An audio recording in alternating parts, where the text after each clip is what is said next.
Hey guys, it's Mikeman WBA here, and we're back, but with a new series on the channel today.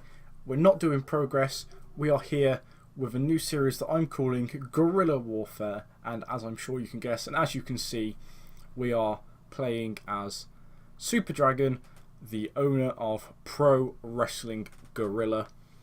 We're starting with an updated September start database, so no old stuff.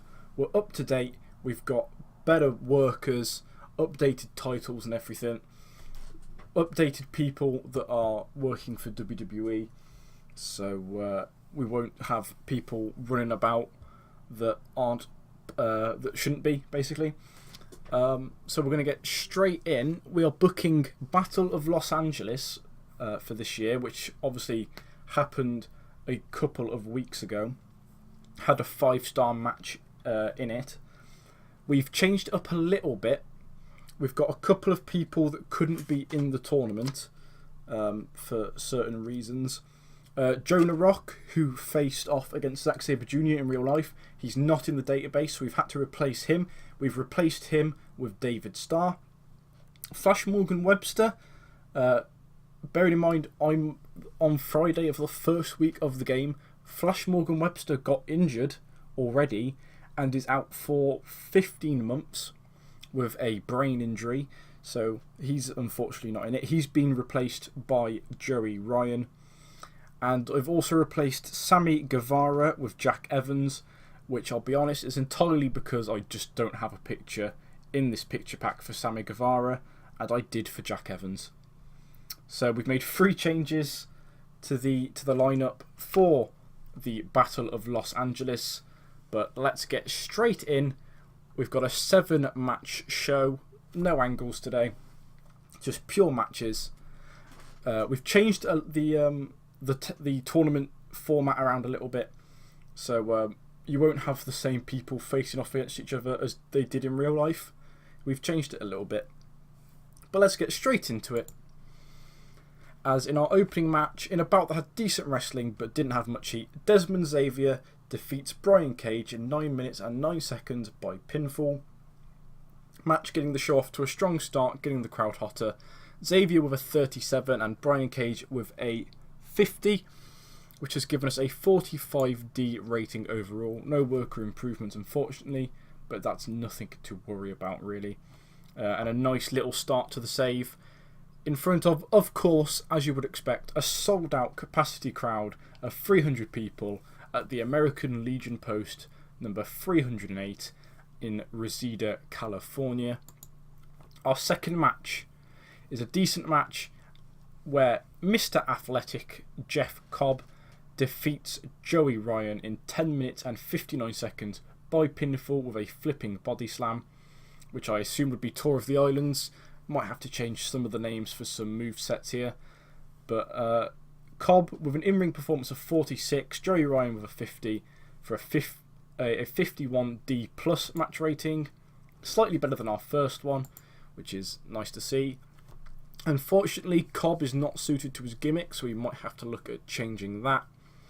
But Jeff Cobb is through to the second round. This is a match that I put together because I'd like to see Joey Ryan try and do the ballsplex to Jeff Cobb, and then Jeff Cobb just turn round and destroy him. In our third match of the night, the Englishman Mark Haskins defeats the Canadian Michael Elgin in 13 minutes and 53 seconds by pinfall. Mark Haskins debuting his old school face gimmick, getting an average, not too bad. Haskins getting an in-ring performance of 42 and Elgin getting a 53. So the match rating in the end a 49D plus, around the same level as our previous one, which I'm happy with, and Mark Haskins progresses to the next round. Following that, we have a not a cool-down match by any means, but a match that's not based on the tournament, has no bearing on that, where in a decent match, Ringkampf, Timothy Thatcher and Volta defeat the Young Bucks in 14 minutes and 30 seconds when Timothy Thatcher defeats Matt Jackson by pinfall with a London bridge falling down. Volta, unfortunately the weak link, struggling to keep up with everyone else's in-ring performance. He doesn't have a lot of pop in America. He got himself in fact I don't think he has any pop in America, but he gets himself a 29 to Timothy Thatcher's 45 and the Young Bucks 63 and 61. And Matt Jackson improving his technical skills and Nick Jackson improving his performance skills. So good to see the Young Bucks improving, already getting good performances from that. But Ringkampf picking up the win.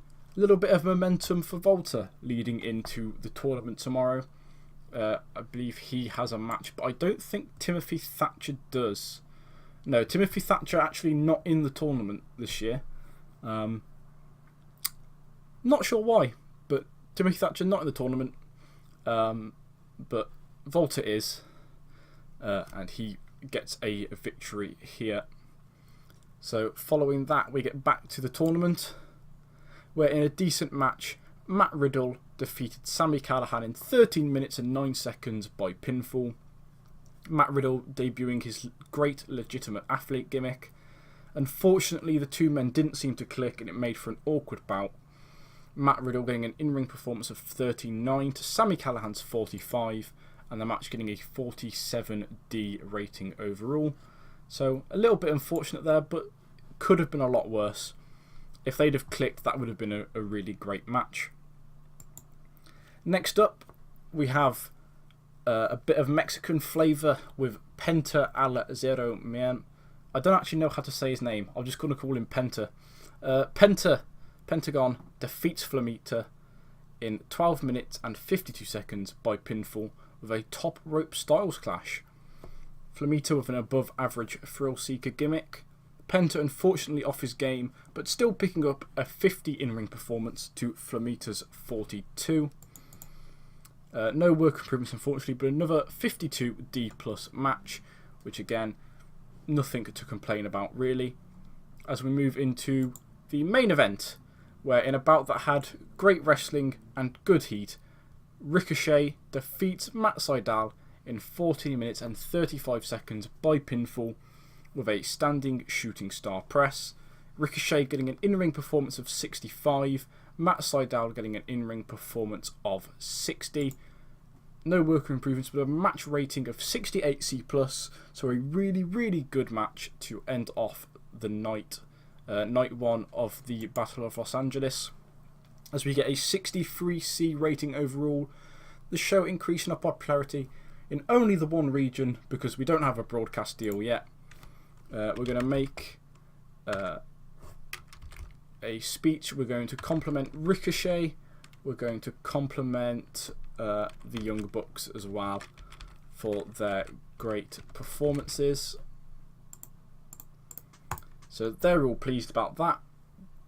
As we go into night 2, which will have, let's have a look what will be on that one. We'll have Ray Phoenix versus Ray Horus. We'll have Zack Sabre Jr. versus Trevor Lee. We have Keith Lee versus Volta. We have Donovan Dijak versus Joey Janela. We have Travis Banks versus Jack Evans.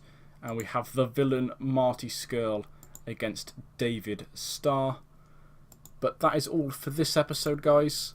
Hopefully I'll see you in the next one for night 2 of the Battle of Los Angeles. But I will see you guys then. Thanks for watching, and I'll see you soon.